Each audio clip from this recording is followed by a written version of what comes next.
Hi guys, so it's been a little bit since I've uploaded last. I feel like I start every video that way and I apologize. This topic never gets any easier to talk about for whatever reason. Writing about it I can do, but talking about it is hard.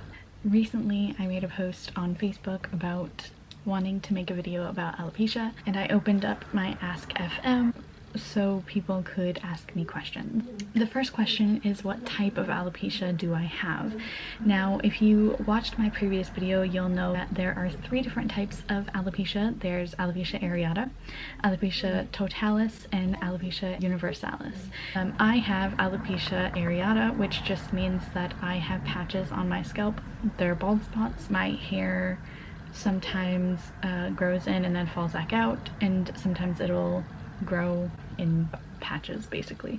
Another question that a lot of people usually have is it genetic? Now, I kind of touched on that in my previous video when I said that it has to do with genes, and it kind of does, but it kind of doesn't. It's not something that you get from your family. Nobody else in my family had it as far as I know. If you search my family tree and back to my ancestors, maybe somebody had it, but as far as I know, nobody in my family has ever had it. And the likeliness of me passing it on to a child, if I were to have one, is very low. However, one of the main reasons that I said that I think it has to do with genes is because although alopecia doesn't run in my family, autoimmune diseases do, which is what alopecia is. It's an autoimmune disease that causes hair loss because our immune system mistakenly attacks our hair follicles. But that's just my theory. I'm not 100% sure how accurate that is. The next question is, how old was I when I was diagnosed? Now, I think I was about 7 or 8 when my mom and my aunt and I went to Boston. The reason that we had to go to Boston is because none of the doctors in our area knew what was going on with me. I remember going to the doctors a lot as a kid and singing my ABCs to distract myself while they drew blood. But the funny thing is, as soon as we went to Boston and we saw this doctor, the doctor took one look at me and was like, yeah, you have alopecia areata. It was so simple, but because it was something that wasn't really talked about and something that wasn't really well known yet, none of the doctors around here knew what alopecia was. So now, one thing I know a lot of people ask and are wondering about is, have I ever had a full head of hair? The answer to that is no. I have never had a full head of hair, and I don't think I'll ever have a full head of hair. Although my hair does grow in a little bit thicker every year, it's never going to be like that. And I personally know not to get my hopes up, because it is just going to fall out in the end. The growth pattern is basically the sides of my head tend to fall out faster and more often than like the center and the back. Now, the back of my head usually grows in pretty thick and a lot. The center of my head does too. There are some bald spots mixed in there, but because it grows in so thick and so long, I can usually hide those bald spots. What I have on my head now is actually starting to fall out. So it'll probably be me saying bye to it pretty soon, because I'm just gonna end up buzz cutting it, because once it gets to that point where it's falling out a lot, I don't like having it on my head anymore because it itches and it kind of hurts sometimes because it's irritable. Alopecia, it doesn't hurt, but like my scalp is so sensitive that sometimes it kind of irritates it, I guess. With that being said, do I wish that it will grow? The simple answer to that question is no. I do and I don't, you know what I mean? Because I do kind of wish I had the hair that every other girl has. It'd be really nice to have hair that I didn't have to, I don't know, buy. It's not a huge thing anymore. Like, I used to really wish that it would grow in, but it's kind of made me who I am. Recently, I had a moment where I sat back and I was like, you know what? This is something that sets me apart from other people, and it should be viewed as something to celebrate because of that reason, because it makes me different to others. And that shouldn't be something that's bad. It should be something that's good, because that means I don't blend in with everybody else. The next question is, when did you start wearing wigs and why? So I started wearing wigs when I was 13 or 14, right as I was about to graduate from middle school and go into high school. I decided to get a wig because I didn't want to go into a new school, because it wasn't going to be the same people that I had grown up with. I would be meeting a whole new group of people that didn't know what was going on with me and hadn't grown up with me. And I didn't really want people to judge me immediately based on the fact that I had no hair, basically. Interestingly enough, I kind of wish I had been more open about my alopecia in high school.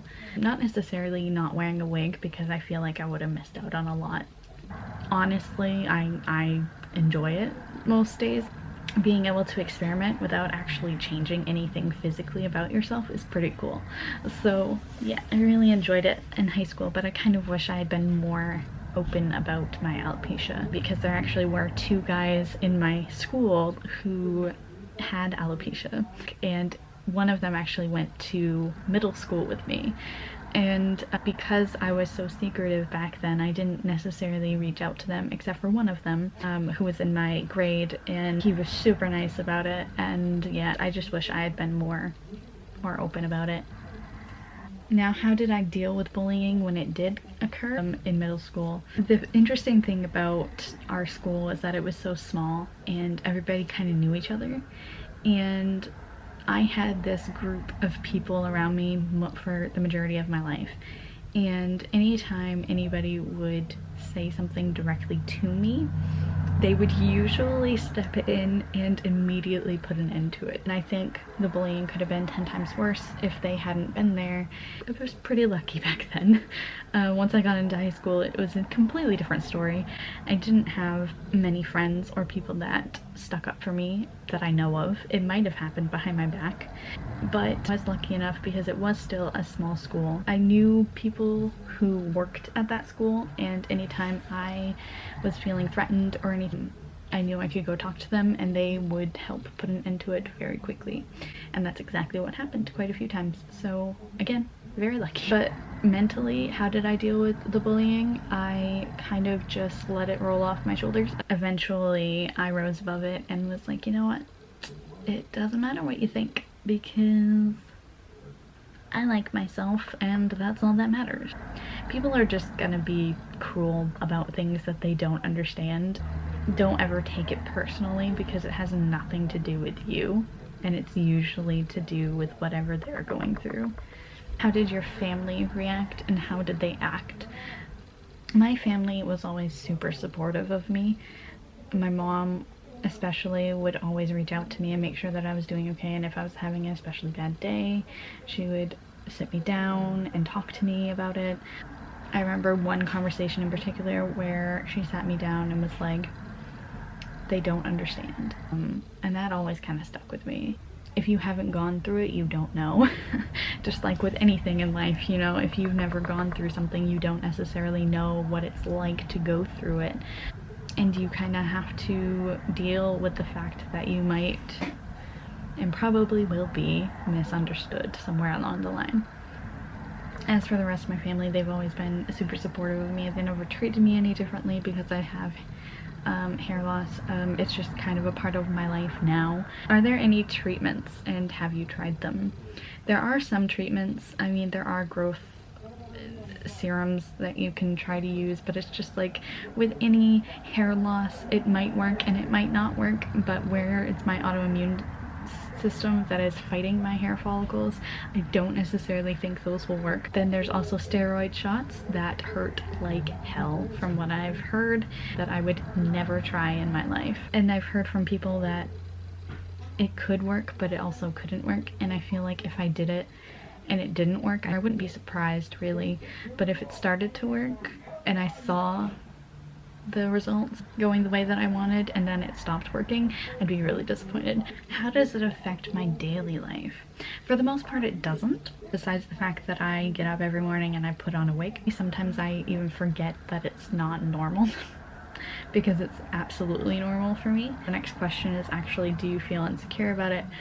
And there are days where I do feel incredibly insecure about it, and it's one of those things, you know, everybody has something about themselves that they don't necessarily like, or they haven't necessarily learned to love about themselves yet, and I feel like I'm definitely on the path to loving it. There are also days where I'm like, I hate this part about myself. The last question is any advice for those with alopecia and any advice for friends and family of people with alopecia or alopecians.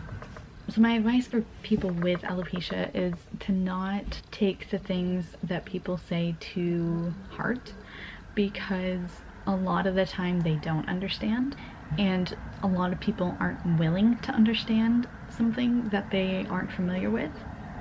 Which sounds stupid, but it's true. And those that aren't willing to understand are people that you don't really want to be around in the first place.